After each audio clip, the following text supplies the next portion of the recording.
যেমন কথা দিয়েছিলাম সেই মতো সপ্তমীর সন্ধ্যা কিভাবে ব্যাঙ্গালোরে কাটালাম তার ভিডিও নিয়ে চলে এসেছি।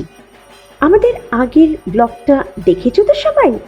না দেখে থাকলে চট করে ডেসক্রিপশন বক্সে ক্লিক করে দেখে নাও, আর সাবস্ক্রাইব না করে থাকলে অপশন তো দেওয়াই আছে, তা পট করে প্রেস করে আমাদের ফ্যামিলির সদস্য হয়ে যাও।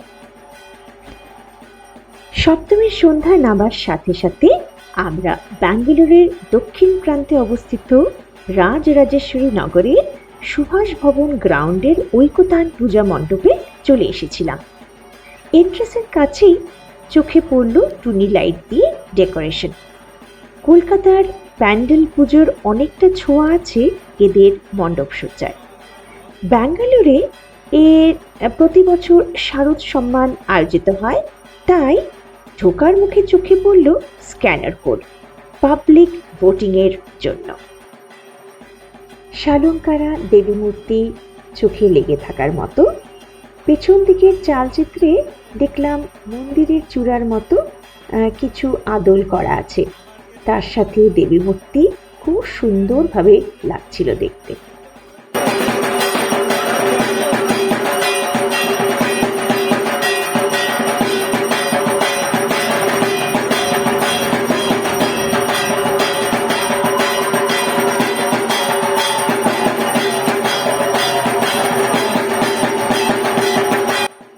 ভেতরে ঢোকার মুখে দেখেছিলাম একটি সেলফি পয়েন্ট, সেখানে বাবা আর মেয়ে দাঁড়িয়ে পড়ল কিছু ছবি তোলার জন্য। আমি তোমাদের আগের ভিডিওতেও বলেছি যে এখানে মণ্ডপের সাথে খাবারের স্টল সব সময় থাকে। এখানেও চোখে পড়ল অনেক রকমের খাবার দাবার, এবং মানুষের ভিড় বোধহয় মন্দিরের তুলনায় এইখানেই বেশি।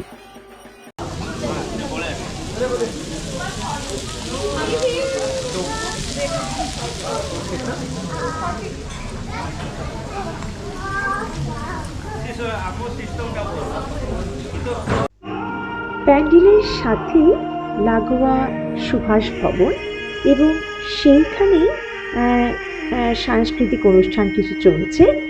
কিছুক্ষণ সেখানে বসে তা উপভোগ করলাম। রিসেন্টলি ঘটে যাওয়া অপারেশন সিন্দুর নিয়ে আজকে তাদের নিবেদন।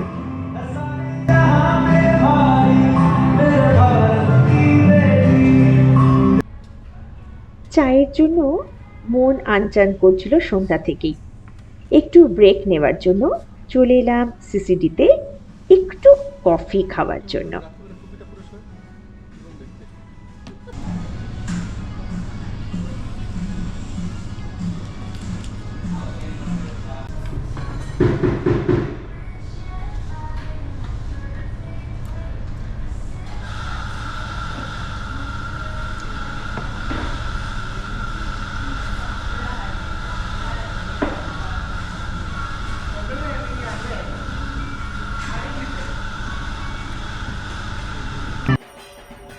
ব্যাঙ্গালোরে দুর্গাপুজোগুলো কিন্তু খুব একটা কাছাকাছির মধ্যে অনেক সময় থাকে না, তাই এক জায়গা থেকে ট্রাভেল করে আরেক জায়গায় যেতে অনেক সময় লেগে যায় প্রায় 40 থেকে 50 মিনিট।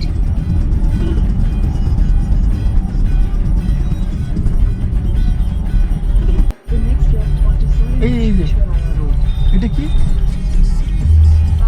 বর্ণা তো বেরোনোর সময় এখান থেকে হয়ে যাবো। তো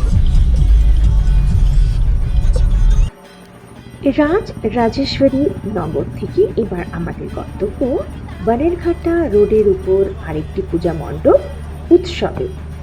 গত বছর এই পুজো সেরা পুজোর তকমা পেয়েছে ব্যাঙ্গালোরে।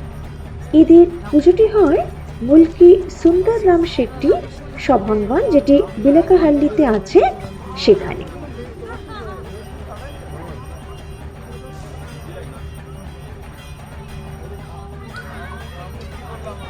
রাত একটু বেশি হয়ে গেছে, তাই এখানেও খুব একটা জনসমুদ্র চোখে পড়ল না, খুব কম লোকজন রয়েছে। আর বেশিরভাগই লোকজন দেখছি সব খাবার স্টলে ব্যস্ত।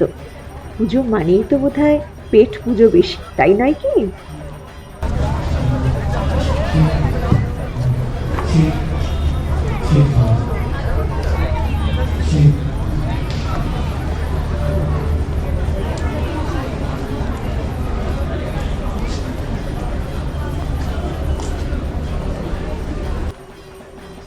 ঢুকেই চোখে পড়ল ফ্লি মার্কেট, রং বেরঙের পাহাড়ি জিনিসপত্রের মেলা সেখানে।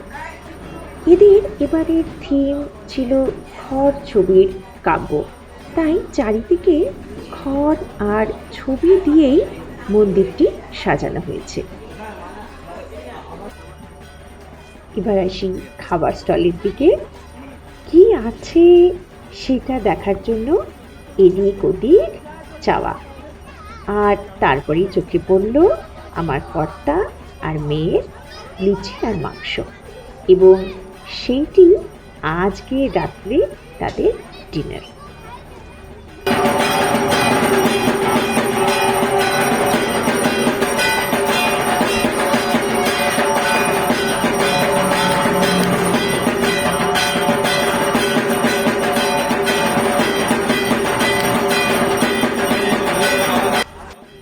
পেট পুজো করে বাইরে বেরিয়ে এসে এই দেওয়াল চিত্রগুলি খুব চোখে লাগলো।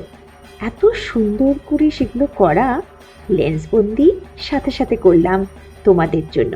দেখে জানিও তোমাদের কেমন লাগলো এই দেওয়াল চিত্র।